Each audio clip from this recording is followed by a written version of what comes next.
નમસ્કાર મિત્રો, વિડીયોમાં તમારું સ્વાગત છે। મિત્રો, હવામાન વિભાગના જણાવ્યા અનુસાર જૂનથી સપ્ટેમ્બર 2024 દરમિયાન ભારતમાં સામાન્ય કરતાં વધુ વરસાદ વરસવાની આગાહી છે। હવામાન વિભાગના જણાવ્યા અનુસાર લાંબા ગાળામાં એટલે કે જૂનથી સપ્ટેમ્બર સુધી 106% વરસાદની સંભાવના છે। રજનીકાંત લાલાણીએ આગાહી કરતાં કહ્યું છે કે 24 જૂનથી 21 જૂન સુધીમાં પ્રથમ વાવણીનો વરસાદ થવાની શક્યતા રહેલી છે, જેમાં દક્ષિણ ગુજરાત અને સૌરાષ્ટ્રના વિસ્તારોમાં આ વાવણીનો વરસાદ પડવાની સંભાવના છે। પ્રથમ વાવણી પછી 23 દિવસનું વાયરું ફૂંકાશે। 11 જૂનથી 23 જુલાઈ દરમિયાન ફરી મેઘરાજા ધબધબાટી બોલાવવાની આગાહી છે।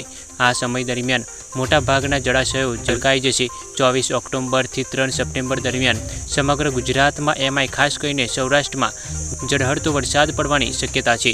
18 જૂનથી 28 ઓક્ટોબર દરમિયાન વાવાઝોડા સાથે તોફાની વરસાદની આગાહી છે અને 29 ઓક્ટોબરથી ચોમાસું વિદાય લેવાની શરૂઆત કરશે। મિત્રો, આવી જ હવામાનને લગતી અપડેટો જાણવા આપણી ચેનલને સબસ્ક્રાઇબ કરો અને વિડીયોને એક લાઇક કરો। ધન્યવાદ।